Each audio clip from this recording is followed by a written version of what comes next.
namni foonii fakkeessituudha sobatuun ta'e macheessituudha keessa isheetti si ajjeeftee arrabaan saadi duuba kee immoo kiyyoo xaxxee du'a kee gaarii afaanis tursiiftee hudumachuu dharraati kanaaf lafa sagalsiduu kararraati haqa kee meeqa haaltee haqa sitti lallabdi karaa kee xaxxoon cuuttee mul'ata kee agabdi hin sobdi fakkeessiti malee tolaa kee iyyuu hin hawwitu kanaaf irratti wallaalte ati hin argitu isaan haadha sarbanii haqa kee daldalanii isaan dhugaa kee machaa'uun of isaanii wallaalanii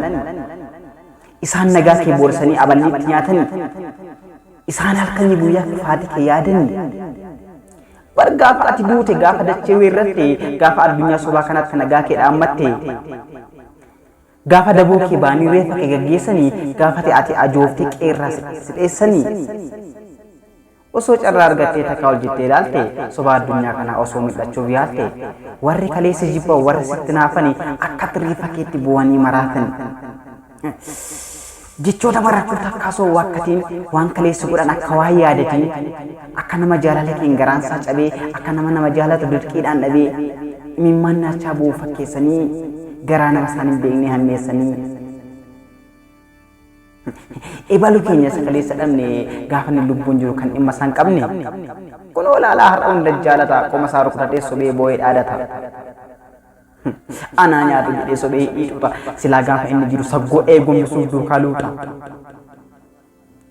hamba kee aduu jedha sobee du'aa murkata silaa du'a isaatti daran gammadee citiisa dhufkata taa'ee kana yaadeen qalbiin kun abade yaadan na dhidhime kan koo burus kanumaa jedhee fudhachuun natti cime ibaluun faaya kileeffaa warra dhana nyaaranii daandii koo maratti warri koo nyaatanii gaafa dooktarii hawwaala koon dhufuula raranii wal gaanii boolla kooyyuu cufuula keessummaa fuulduratti sobanii na faarsuula akkanaan hin boqonne ekiraa koo qaarsuula ilma miti ilmi badde jedhanii sobaan maqaa koo kaasu warra keessa isaanii hin beekne waa'ee garaa raasu